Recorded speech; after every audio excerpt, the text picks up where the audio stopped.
How can you survive when those who should protect you become your source of torment? In a village caught in the grip of traditions, a girl between 7 and 10 learns the price of silence. When her life becomes a whispered story at the street corners and her own family turns blood into shame, the only escape is a flight into the unknown. But how do you start over when the past follows you like an echo?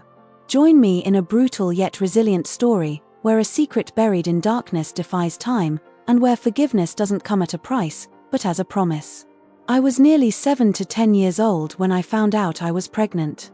I don't know how it happened, but I do know that, in that moment, I felt the ground split beneath me. Not from fear, but from shame. The shame that fell like a black veil over my family, over my father's name, over everything that meant honor in our village, frozen in time.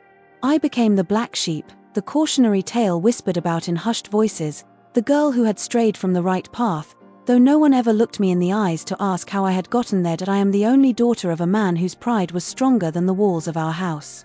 My father, with his unshaken beard and ancient beliefs, raised me in a world without screens, without noise, without flashes of light. Our house was a fortress of cold stones, isolated from news, from friends, from any trace of curiosity. Instead of stories about love, I was given silence.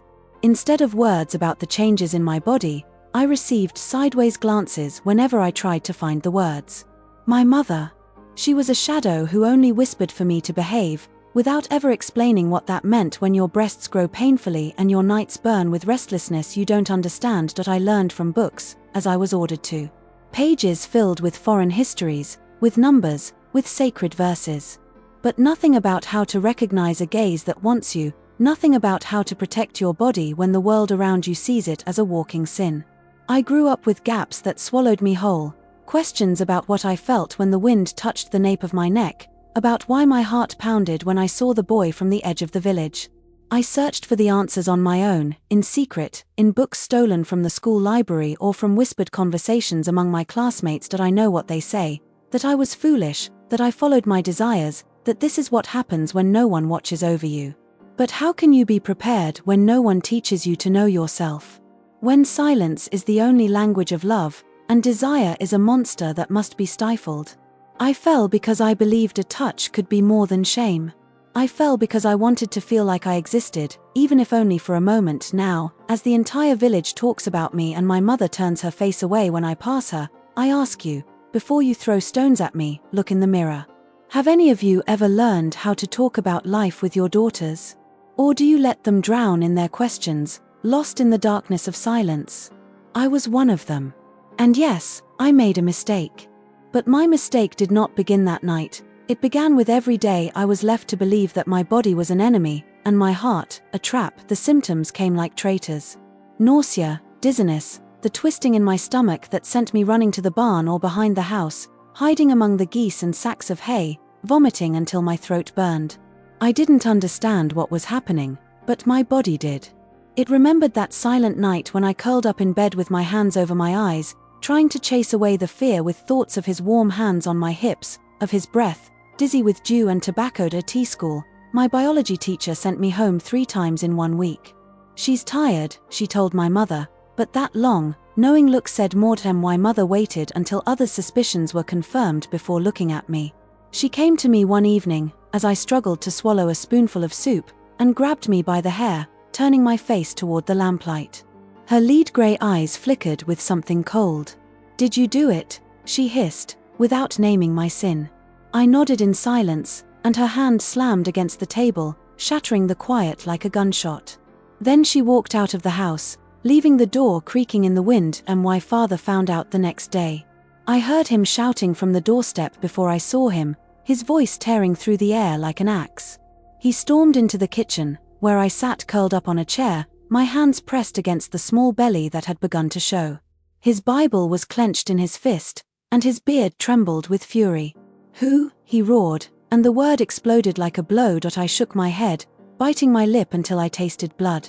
Then his hand sliced through the air, 2 swift strikes that sent me sprawling to the floor.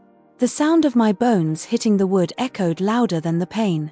"Who is the animal?" he repeated, but I stayed silent, my cheek burning and my tongue thick with salt and shame. I knew what would happen if I spoke the boy's name. My father would never forgive him. The nights that followed turned the house into a prison, and my mother hated me. My father locked my bedroom door with an old, rusty bolt. They brought me food once a day, in a scratched plate, and sometimes I heard my mother crying in the kitchen, not for me, but for the ruin of their reputation. I started hiding under the bed whenever I heard my father's footsteps in the hallway. I could feel his breath through the crack of the door, thick with unspoken threats. "We'll marry you off to the first man who wants you," he would sometimes mutter, his voice sounding like a nail being hammered into the coffin of my freedom. But the worst day was when my mother walked into my room with a basin of cold water and a cloth. "We have to cleanse the sin," she said, and in her eyes, I saw a shadow of pity twisted into cruelty. She wrapped my belly in thick towels, tightening them like shackles, then poured ice-cold water over them. "No one must see," she whispered, while I bit my hand to keep from screaming. My body began to tremble, but the pain in my womb was nothing compared to the one in my soul. At that moment, I understood. They didn't want to save me. They wanted to erase the stain of shame. My blood, my life, only mattered as blemishes on their holy image. I started counting the days, living in two realities, one where I drifted through the house like a ghost, and another where I dreamed of running through the fields with my child in my arms, far away from those cold walls. And even though I feared the future, my father's steel gaze, my mother's silence, I swore to myself that I would never let them touch him. This child was mine. The only thing that had never belonged to the village or its blind rules. Night, when the dog's barking covered the sound of my crying, I placed my hands over my belly and tried to promise him that he would exist differently. That he would not grow up in the darkness of silence. But first, I had to survive. My mother appeared in the doorway, holding a black dress over her arm like a mourning flag. Her face was a wax mask, and her eyes seemed to have forgotten how to blink. "We found a solution for your mistake," she said, but didn't wait for any questions. Her voice cut through the air like a knife. "Get dressed. We're leaving." I looked at the dress, a thick wool sack that would hide my shoulders, my breasts, everything alive in me. That's when I understood, the solution wasn't mine. It was theirs. My father walked in without knocking, grabbing my arm as if I were a sack of potatoes. His smell of tobacco and frozen sweat made me instinctively wrap my hands around my belly. "Don't touch it anymore," he growled, throwing me onto the car seat. The car was old, rusted, with a torn back seat that pricked through my dress. I watched the village through the dirty window, houses blinking with cunning eyes, empty streets, as if even they had recoiled from our shame. The road was a string of broken bones. Every pothole. My father slammed the steering wheel, my mother muttered prayers under her breath, and I fought not to faint from the smell of gasoline mixed with the cold sweat drenching my temples. We passed through unfamiliar villages until we stopped in front of a grey building, its windows covered in dust. A scratched metal plaque read Dr. V. The letters faded, as if even the name wanted to disappear. The waiting room smelled of disinfectant and coldness. The doctor, a man with small hands and lifeless glasses, exchanged quick glances with my parents. He did not speak to me. He did not ask how I felt. He simply gestured for me to lie down on a metal table, strapped with leather belts. I froze. "No," I whispered, but my mother's hand gripped my shoulder, pressing me down. "Shut up and stay still," she hissed. I felt the cold ultrasound probe sliding over my rounding belly like a locksmith's tool. Then, the grey screen. A tiny shadow, trembling.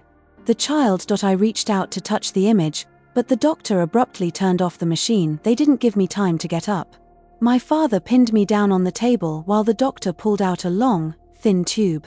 "Breathe deeply," he said, but his voice was empty, robotic. The pain came like a screw twisting into raw flesh. I screamed, but my mother shoved a cloth over my mouth. "Be quiet. This is no place for a scandal," she muttered, while my father pinned my hands above my head. I stared at the ceiling, at the damp stains dancing like ghosts, as I felt something being torn from me. Not just my body, but that subtle bond one had known was there. A warm shiver, then emptiness. When they lifted me up, my legs collapsed. My parents dragged me back to the car, where I vomited blood and tears onto the roadside. My mother wiped away the evidence with a handkerchief, then tossed it into the ditch. "Now, everything will be as it was before," she said, but she wasn't speaking to me. In the weeks that followed, I lived like a hunted animal. My body healed slowly, with deep scars that burned at night.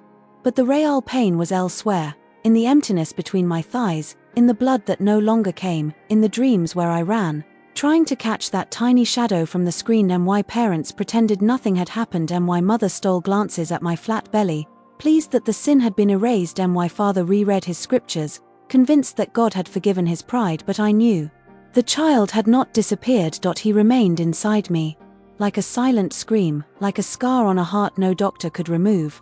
And at night, when the world slept, I placed my hand over my stomach and cursed in whispers.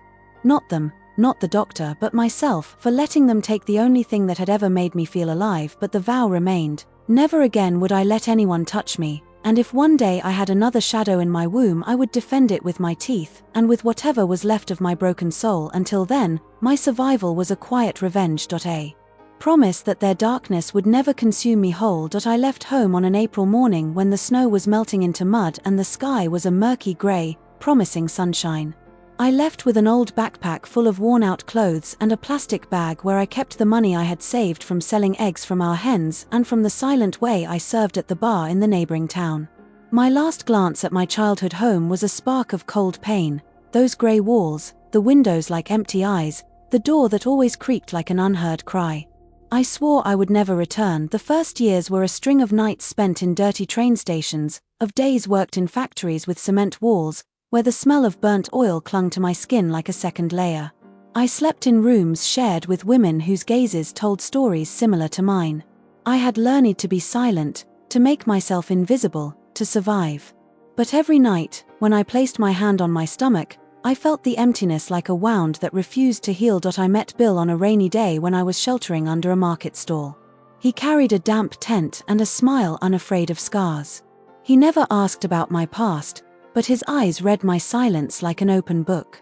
When he first took my hand, I flinched like a wounded animal, but his fingers were warm, unhurried. In him, I found a peace that demanded nothing in return. Sophia's birth was an earthquake. I screamed in the delivery room not from pain, but from fear that I would become like my mother. When they placed her on my chest, I cried for hours, feeling each tear wash away a little of the rust from my past. I swore to give her what I never had, words instead of silence, caresses instead of slaps, answers to the questions that burned on her lips. Now, as Sophia turns almost 10, with eyes full of curiosity and a laugh that fills the house, I look at her and see a flower grown far from the shadow of cold walls. I tell her about love, about her body that belongs only to her, about the power of saying no sometimes. When I hear her talking to Bill about her dreams, I feel a lump in my throat. Not from regret, but from amazement that I managed to break the chain. But long winter nights bring ghosts with them. I open the drawer in my bedroom closet, where I keep a small box with a faded ultrasound. That blurry shadow, like an ink stain, is the only grave of the child I never knew. I don't cry.